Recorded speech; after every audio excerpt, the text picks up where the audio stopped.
What is going on, fellow Clashers? Thank you so much for spending a short part of your day with Clash of Clans attacks. Yes, Clash Royale is global, and inquiring minds want to know, just how far will $10,000 get me? I've got 10 G's sitting around, I want to spend it, and maybe, just maybe I'll spend it on, okay, not really, but in any case, what we've done here is we've got the developer build, and we're going to go ahead and spend what would cost $10,000 in gems. Yes, it's 1.4 million gems, the most gems ever spent in one sitting, to my knowledge anyway, and we're starting out with basically a new account. None of the legendary cards have been unlocked. We've got Arena 8 super magical chests, 4,600 gems each, so they run about $33 a piece, and $10,000 buys us just over 300 of the super magical chests. Now, as you might notice, I've got 500,000 in gold. That's capped. I don't know if it's capped in the real game. It is capped here in the developer build. In the real game, it may go higher. Obviously, also, in the real game, you would be spending that gold, should anybody actually do this. But hey, take a look at the top players. People have done this. People have probably spent this much in gems to get the cards that they have now. Because watch how long it takes me just to get a single legendary card. I have gone about 10 super magical chests in right here without a single legendary card being unlocked. So yes, they are exceedingly rare, legendarily rare if that's a thing. But in any case, here it comes. The 18th super magical chest finally unlocks the very first legendary card, the Princess. And now there's no way that we could sit here anywhere near real time and show you 1.4 million gems being spent. But if you take a look at the blinking top right of the screen, unless you're epileptic, then look away. But top right of the screen, you can see the gems going down by the thousands as I continue to open super magical after super magical chest. This took me about an hour, maybe a little bit longer, to open all of these chests and to get everything unlocked. 1.4 million gems gone in almost the blink of an eye. There it goes. We're almost out of gems, and the last super magical chest now, 4,600 gems. I've got to resort to buying regular magical chests with the last of the gems, so we'll buy a couple of those just to round out the 1,400,000 gems that we've just spent in the developer build. And that is going to do it. Our gems are gone, and what did they get us? Well, 304 super magical chests gave us a total of 48 legendary cards for an average of 15.79% of super magical chests containing legendary cards. And again, this was probably the largest statistical sampling of super magical chests ever done in one sitting.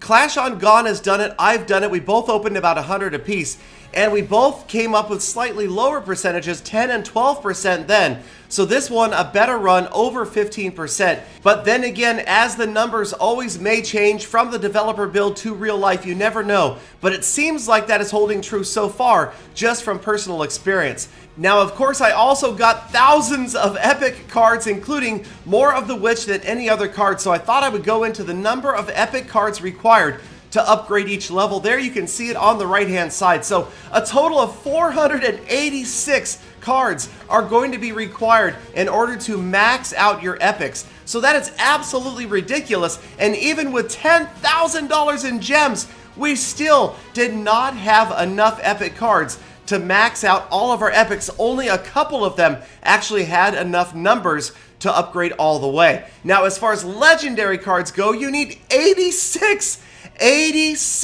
legendary cards. We were nowhere near maxing out legendary cards, even with $10,000 in gems spent. 1.4 million gems got us nowhere near what it would take to max out every single card. But remember that old adage, life is about the journey, not about the destination.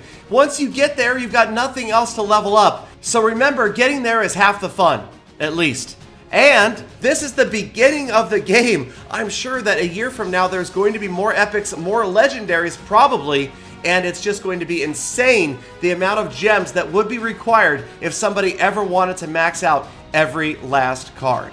So in this case, I was able to get my Ice Wizard up to level 4, but you can see I'm only halfway to level 5, and if you extrapolate this out, it's about 25 or 30,000 more dollars to get him to level 6. Now it costs 100,000 gold to make the upgrade from level 4 to level 5, and then 250,000 gold to go from level 5 to max level 6. But once again, remember that with 300 magical chests and an average of somewhere around 5,000 gold per chest, we would have netted about 1.5 million in gold from this chest opening. So is this game free to play? No doubt. Is it pay to win? It is if you want to be on the top of the global leaderboards and max out your cards or get anywhere near maxing them out. But it's funny, people used to ask me when I maxed out my Clash of Clans account, Galadon, aren't you kind of sad now that everything's maxed out? And you know what? My answer was always yes. There's something about not having anything else to level up. And the fact that there's almost always going to be something to gain in Clash Royale is going to give it that much more longevity, maybe even more so than Clash of Clans that has been around for over 3 years. But here's a little hint. The legendary cards, they're not all that great. Even the epic cards, you can absolutely crush people with just common cards and some rares in there. Nobody needs epics and legendaries to win, and more importantly for the tournament play, when you are doing friendly matches within a clan, the player level caps at level 8, which I believe takes about 3 months of playing without gems to get to. So without a single gem, you can get to a place where you would be playing with the same cards as any other player in the game, and I have a feeling that that portion of the game is going to expand. We're going to see tournaments, and simply because of the fact that the tournament level of cards takes only 3 months and no gems to get to, I feel like the esports potential for Clash Royale is absolutely tremendous. I am happy to be here at the beginning of this, and I'm glad you guys are here with me as well. Thank you again for watching all the way to the end of this EpiPen. Make sure you check out the Clash Royale YouTuber tournament. I promise I've gotten better since then. Subscribe for the earliest possible update and sneak peek information, and I would love nothing more than to see every last one of you back here again tomorrow for more full attacks.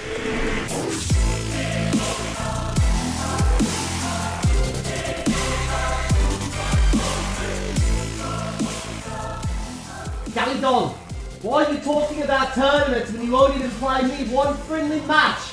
Come on, Galadon, stop running away.